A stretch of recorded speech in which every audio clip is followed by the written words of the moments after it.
Well, it's about 20 degrees below zero outside, so I'm going to make another video on my sticks. I'm not going outside for anything. This one's kind of cool. I just did this one, and I got 3 coats of tung oil on all 3 of these already, and I've been letting them dry for about a month, get really hard, and then I'll put my final coat on them. I already hit them with a green Scotch pad and smooth them out. This one I didn't sand at all. I must have got this one in the spring because the bark came off really nice, and I just picked out all the diamonds, and I thought it looked really cool like that without sanding it at all, so I just left that one. It's the first one I've done like that. I kind of like it. It's got some good contrast to it. And this one I already did a video on. After I sanded it, I let it dry for all summer long. And then I got back to it this winter. I finished sanded it and everything. Really cool. I really like that one.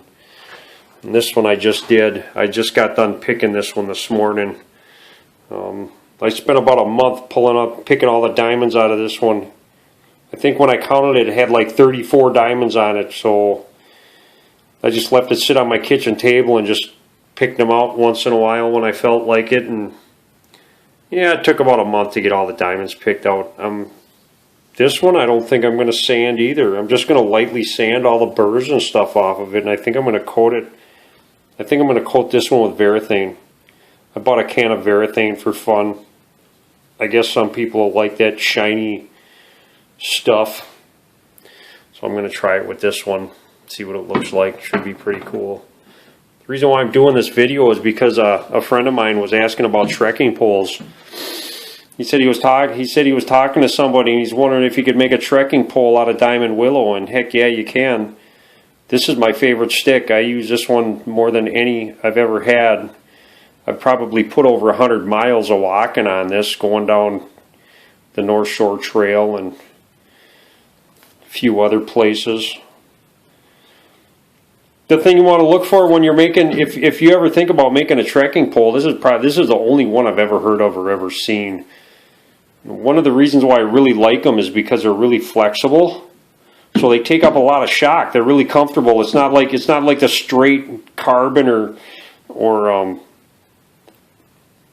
aluminum poles that just, you put them in the ground and they're really stiff. This one's actually kind of springy in a way. So it's really comfortable to use. I cut it to the right length for a tent I have that requires a trekking pole. And after I did that, yeah, I kind of fell in love with this thing. I've been using the heck out of it. I've never heard a crack or anything either. It works really nice.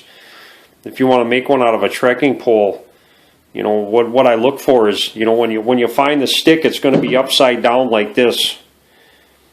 And if it branches off, right here is where it branched off. There was other branches I cut off, and that makes the bottom really thin, and then it thickens out really good at the top, so it's wider, so you can make a good handle out of it.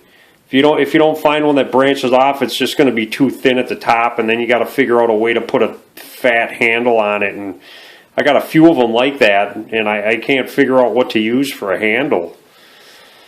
I don't know. So, but I really like this one, and it's right as rain, and I'm going to make another one. I got this one here.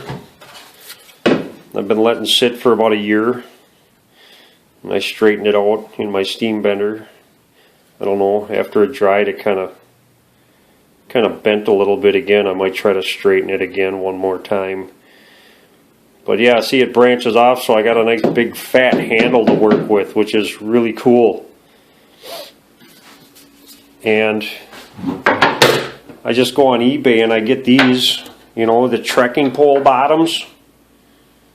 I don't know, they're like $5. They're not that much money. They work great. You might think these things are really heavy too, and they're really not. I'm going to turn my scale on. I'll show you.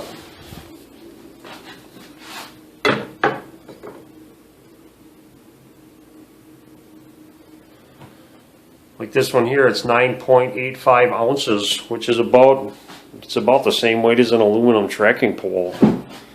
So they're actually really light. And they're really stiff too. This Diamond Willow is just, it's really good stiff wood. There, that one's at 915 and it's not even finished. So this one here might be a little lighter when I get done with it. We'll see. So yeah, that's probably the only trekking pole made out of Diamond Willow that's around. I've never heard of anybody making them, but I tell you what, they work really nice and they're just cool to have. I'm going to get on this thing. I'm going to whittle away at it.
There it is.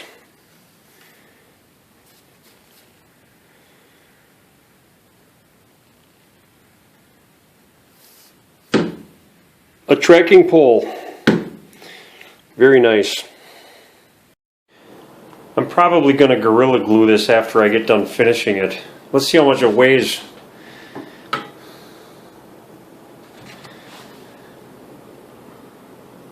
7.95 ounces.